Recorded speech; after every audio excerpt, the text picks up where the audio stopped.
श्रापित शीशा।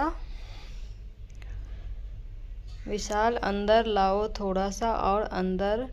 हाँ हाँ, बस हो गया, अब खोलो इसे। सारा सामान निकालना भी तो है। सरदार जी ट्रक का मालिक, ओ तैनू कलेक्टर नाल फोन करवावा, जल्दी सामान नू अनलोड कर पुत्ते दे पुत्तर।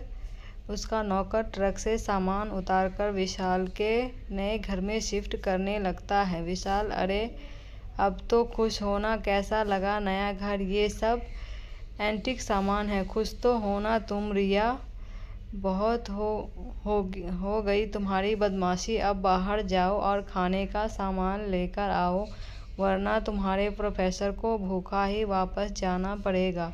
विशाल, अरे मैं तो भूल ही गया, आज प्रोफेसर आने वाले हैं, मैं अभी मार्केट से सारा सामान लेकर आता हूँ। विशाल के जाने के बाद रिया भी सीधे नहाने के लिए चली गई। रिया जब नहाकर वापस आई तो श्रृंगार करने के लिए उसने अपने शीशे से कपड़ा हटा दिया और उसके सामने बैठकर बड़े ही प्यार से संवरने लगी। रिया अभी श्रृंगार कर ही रही थी कि अचानक उसने देखा कि उसका प्रतिबिंब शीशे के अंदर से हाथ में खाना उसे ही देने आ रहा है। हाथ में खाना देख रिया ने सबसे पहले अपने आसपास देखा, लेकिन आसपास कोई नहीं था। फिर जब वो शीशे के पास गई तो शीशे में से 2 हाथ बाहर निकले और रिया को खाना देने लगे। इतने में विशाल आ जाता है। विशाल, कब से बेल बजा रहा हूँ, देखो ना मेरे साथ कौन आया। Professor mister Atul. रिया, आइए, मैं वापस आ गई हूँ। रिया की बात विशाल को समझ नहीं आ रही थी, लेकिन जब वो प्रोफेसर के साथ घर के अंदर आया तो उसे यकीन ही नहीं हुआ कि ये घर उसी का है। प्रोफेसर, अरे वाह विशाल, तुमने तो अपने घर को महल ही बना दिया। अतुल घर के सामान को देख ही रहा था कि उसकी नज़र शीशे पर पड़ी, जिसे देखकर उसके पसीने छूटने लगे। प्रोफेसर, ये शापित शीशा यहाँ पर कैसे आया? तोड़ दो इसे, वरना विशाल यह तुम्हारे घर को खा जाएगा।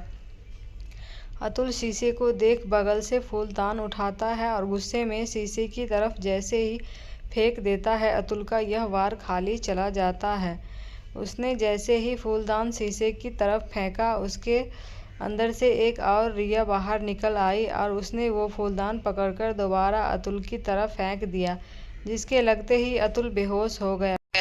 विशाल, रिया तुम ये क्या कर रही हो? तुम्हारा दिमाग तो ठीक है? रिया, तुम्हारे सामने वो तुम्हारी पत्नी को मार रहा है, तुम हो कि खड़े खड़े बस तमाशा देख रहे हो? कैसे पति हो तुम? अगली सुबह जब विशाल की आंखें खुली तो उसने खुद को अस्पताल में पाया। उसने बस होश ही संभाला था कि उसे पिछली रात को घटी वो वारदात याद आ गई, जिसके याद करते ही वह सहम सा गया और प्रोफेसर को ढूंढने लगा। Vishal, professor professor professor Atul. Nurse, तुम क्यों बवाल करता है?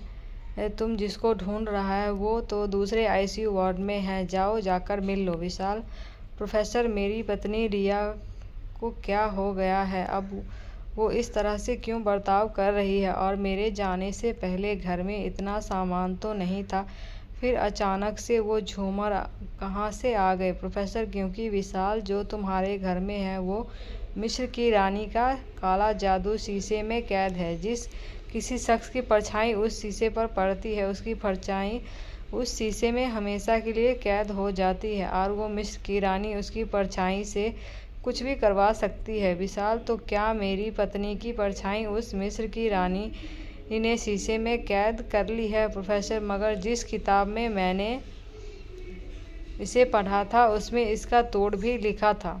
विशाल, अगर तुम अपनी पत्नी की परछाई को श्राप से मुक्त करना चाहते हो तो तुम्हें उसको तोड़ना ही होगा, वो भी जल्द से जल्द, क्योंकि बिना परछाई के तुम्हारी पत्नी ज़्यादा दिन जिंदा नहीं रह सकती। विशाल, मगर कोशिश तो आपने भी करी थी और इसलिए तो आप यहाँ पर इस आईसीयू में पड़े हैं।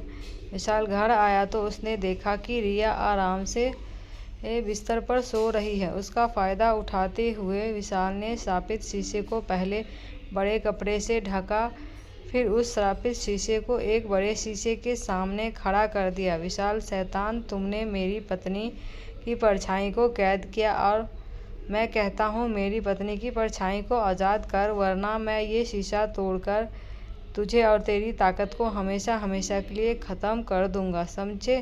शीशा डरता क्यों है? अरे हिम्मत है तो सामने आकर बात कर, कसम से मैं तेरी पत्नी की परछाई को तुरंत आज़ाद कर दूँगी। विशाल: वाह, बड़ा शौक है ना तुझे दूसरों की परछाई चुराने का। ले अब अपनी परछाई चुरा कर दिखा। शीशा: हटाओ इस शीशे को मेरे सामने से, मैं कहती हूँ हटाओ से मुझे दर्द हो रहा है। मैं कभी बहुत खूबसूरत हुआ करती थी, लेकिन श्राप के कारण आज मुझसे मेरा ही चेहरा देखा नहीं जा रहा। विशाल: मैं तुम्हारे हाथ जोड़ती हूँ, इस शीशे को मेरे सामने से हटा दो। विशाल: मैं ये शीशा सिर्फ तभी हटाऊंगा जब तुम मेरी पत्नी रिया की परछाई को उसे वापस करेगी। शीशा: विशाल, मैं तुम्हारी बात मानने के लिए तैयार हूँ।